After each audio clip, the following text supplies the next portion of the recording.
నమస్తే, welcome to of the record. Srikakulam జిల్లా రాజకీయం ఇప్పుడు హాట్ టాపిక్ గా మారింది. అటు అధికార కూటమి జోరు చూపిస్తుంటే ఇటు ప్రతిపక్ష వైసీపీలో మాత్రం సొంతం ఇల్లు గుల్లవుతోంది. ఎమ్మెల్సీ దువ్వాడ శ్రీనివాస్, మాజీ మంత్రులు ధర్మాన సోదరుల మధ్య యుద్ధం ఇప్పుడు పోలీస్ స్టేషన్ మెట్లు ఎక్కింది. ఇంటి దొంగను ఈశ్వరుడైనా పట్టలేడు అన్నట్టుగా పార్టీలో ఉంటూనే పార్టీ మూలాలను దెబ్బతీస్తున్నారా లేక అన్యాయాన్ని ప్రశ్నిస్తున్నారా? దువ్వాడ వర్సెస్ ధర్మాన ఈ పొలిటికల్ వార్ ఎటు దారితీస్తోంది? Let's watch the story.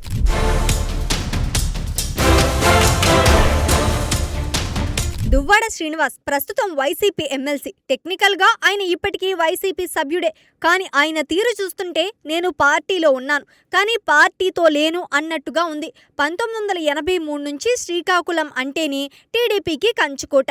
2019లో YCP ఒక వెలుగు వెలిగిన 2024లో మళ్ళీ సైకిల్ స్పీడ్ కు ఫ్యాన్ రెక్కలు విరిగిపోయాయి. ఈ కష్టకాలంలో పార్టీని గాడిలో పెట్టాల్సింది పోయి నేతల మధ్య ఈగో వార్ ఏంటన్నది సామాన్య కార్యకర్త ప్రశ్న. పార్టీ లైన్లో ఉండాల్సిన నేతలే ఒకరిపై ఒకరు కత్తులు నూరుకుంటున్నారు. దువ్వాడ తనదైన దూకుడుతో వైసీపీ హైకమాండ్కే సవాల్ విసురుతున్నారు.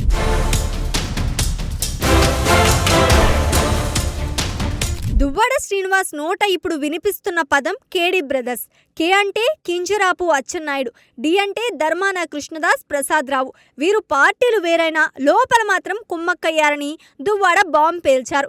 వీరి మ్యూచువల్ అండర్స్టాండింగ్ వల్ల వైసీపీ జిల్లాలో వీక్ అవుతోందని, గ్రౌండ్ లెవెల్ క్యాడర్ బలైపోతోందని ఆయన ఆరోపిస్తున్నారు. బయటికి శత్రువులా కనిపించినా లోపల మాత్రం దోస్తుల్లా ఉంటున్నారని ధర్మాన సోదరులపై దువ్వాడ ఫైర్ అవుతున్నారు. ముఖ్యంగా కాళింగ సామాజిక వర్గాన్ని అణచివేస్తున్నారనే పాయింట్ ను ఆయన బలంగా జనాల్లోకి తీసుకువెళ్తున్నారు.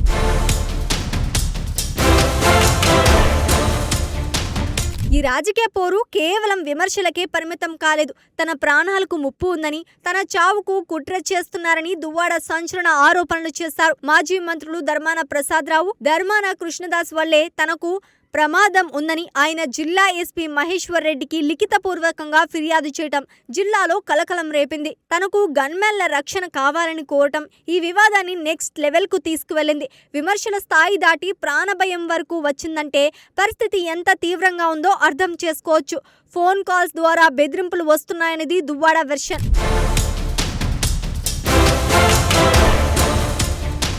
పార్టీ నుంచి తనను కేవలం సస్పెండ్ మాత్రమే చేశారని, ధైర్యం ఉంటే డిస్మిస్ ధర్మాన సోదరులకు దువ్వాడ ఓపెన్ ఛాలెంజ్ విసిరారు. బహిష్కరిస్తే నేను మరింత స్వతంత్రుడిని అవుతాను, అప్పుడు అసలు సినిమా చూపిస్తాను అని హెచ్చరిస్తున్నారు. సోషల్ మీడియా వేదికగా ధర్మాన బ్రదర్స్ ను ఏకి పారేస్తూ పార్టీలో ఉంటూనే ప్రతిపక్షం కంటే ఘాటుగా విమర్శలు చేస్తున్నారు. అయితే దువ్వాడ వైఖరి ఇప్పుడు వైసీపీకి మింగుడు పట్టం లేదు. అటు ధర్మాన బ్రదర్స్ సైలెంట్ గా ఉన్నా దువ్వాడ మాత్రం వన్ మ్యాన్ ఆర్మీలా అటాక్ చేస్తున్నారు.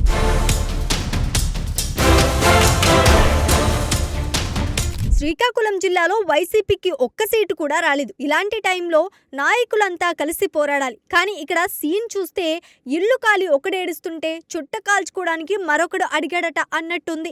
ధర్మాన కృష్ణదాస్ మెతక వైఖరి వల్ల పార్టీ క్యాడర్ చెదిరిపోతోందని, దూకుడు లేని రాజకీయం వల్ల వైసీపీకి పూర్వ వైభవం అసాధ్యమని విశ్లేషకులు భావిస్తున్నారు. ఒకప్పుడు జిల్లాను శాసించిన ధర్మాన కుటుంబంపై దువ్వాడ చేస్తున్న ఈ తిరుగుబాటు వైసీపీ భవిష్యత్తును శ్రీకాకుళంలో ప్రశ్నార్థకంగా మార్చేస్తుంది.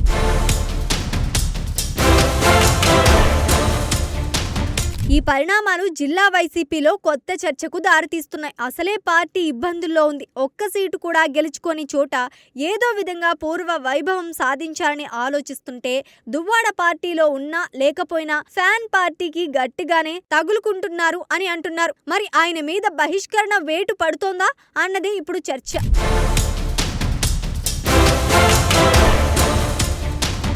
దువ్వాడ శ్రీనివాస్ వర్సెస్ ధర్మాన సోదరుల ఎపిసోడ్ ఎన్నో మలుపులు తిరుగుతోంది.